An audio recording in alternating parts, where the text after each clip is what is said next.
একটা জিনিস দেখে খুব বিস্ময় লাগছে, মন্দিরটি পুরো বসে গেছে, কিন্তু বসে গেলেও আগেকার দিনের মিস্ত্রিদের যে কাজকর্ম এতটাই নিপুণ সুদক্ষতারা যে মন্দিরটা তবুও ফাটেনি।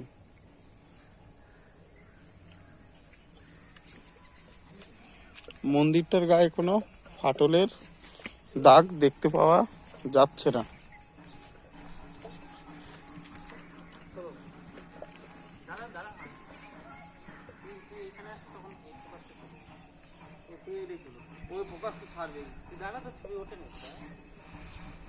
খুব সুন্দর একটা জায়গা।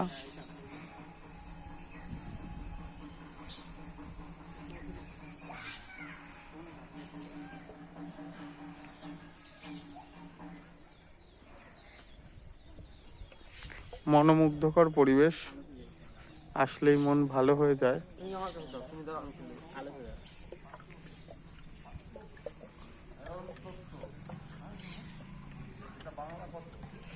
1170 সালে মন্দিরটি তৈরি।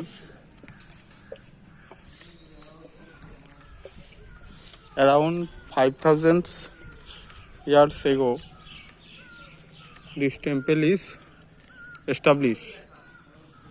মা সিদ্ধেশ্বরী এখানে বিরাজমান।